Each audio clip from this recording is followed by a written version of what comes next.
To nobody's surprise, Twitter is going anal about something over Splatoon 3. You think we'd be celebrating the fact that they're no longer complaining about Splash or Crab meta? They still are!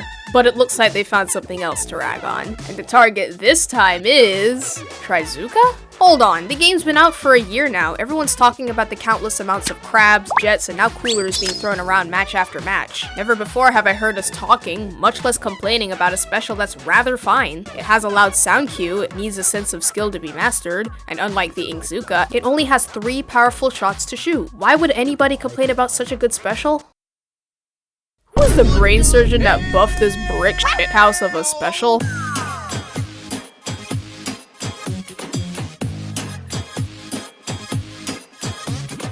So why are people complaining about Trizooka all of a sudden? I'm gonna be completely honest, I had no clue at first. I thought it was fine that people were a bit irrational about it. The way I saw it, it was a matter of paying attention to top screen UI, sound cues, and simply knowing when to hit the deck. Awareness is something that's key in a game like Splatoon. To neglect it for even a second could be devastating. We've all been sniped by a charger we forgot to look at for a nanosecond. I didn't think it was that big of a deal, right?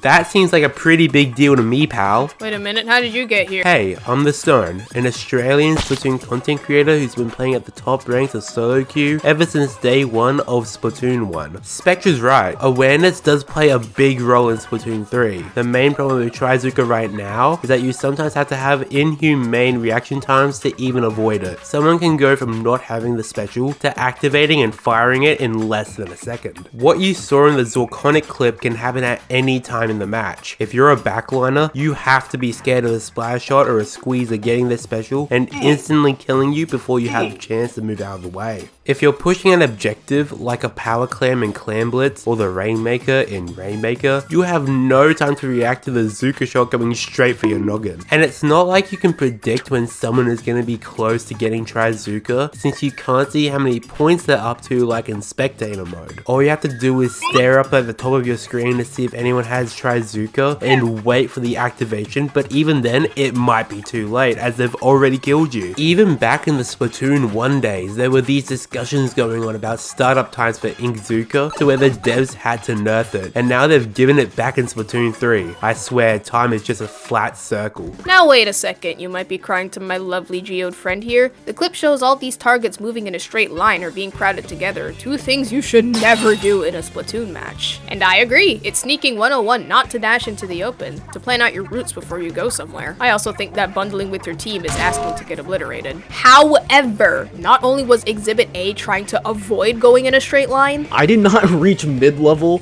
just to go, oh, I'm gonna curling straight into the zone.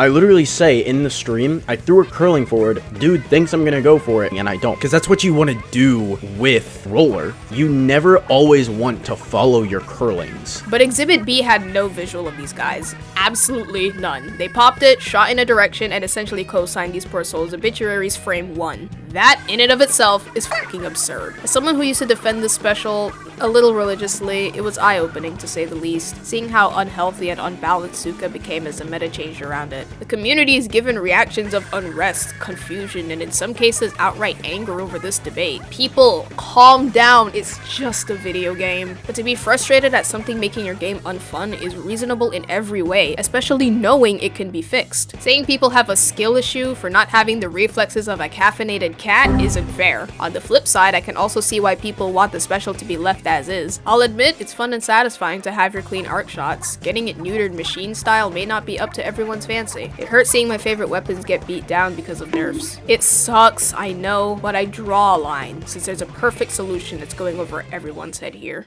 To solve this problem, we need to make it so that Zuka doesn't become an instant activation super weapon, but we need to keep it fun for the user. My solution is just to increase the time between activating the special to being able to fire a shot to around a second or so. This makes it so that you at least have a second of warning to move out of the way and get behind cover, and the Trizooka user gets to keep their fun special weapon. I think it's okay to keep the time in between the shots the same, but just changing the startup is the only thing that we need to actually change. change. I agree with Stone 100%. Zooka's main flaw is you can fire a shot as soon as you pop it. In comparison to other specials like Reef Slider, Inkfac, or Crab Tank, it can get its damage due in a fraction of a time its competitors can. Why it lacks this is beyond me, but I feel like it'd benefit it more than you think. Giving it startup lag would allow both the enemy team to run for cover, but also put the user to the test and see how good they are at scoping out the field. That way it becomes an actual weapon of skill and not press R to win. In the streak of specials that have been through that era and been nerfed into the olden days, I rightfully believe it's Zooka's turn to get the boot. No special should be a panic special, and no one wants that anyway. Obviously, these are all opinions. We just want the game to be fun, but we seriously don't need to jump people like this. It's a general ask of the community that despite how fun debates and ragging on people can be, we all stay nice to each other. After all, we're here to enjoy the same game. Now who wants to play Anarchy? I hear it's tower control. Me!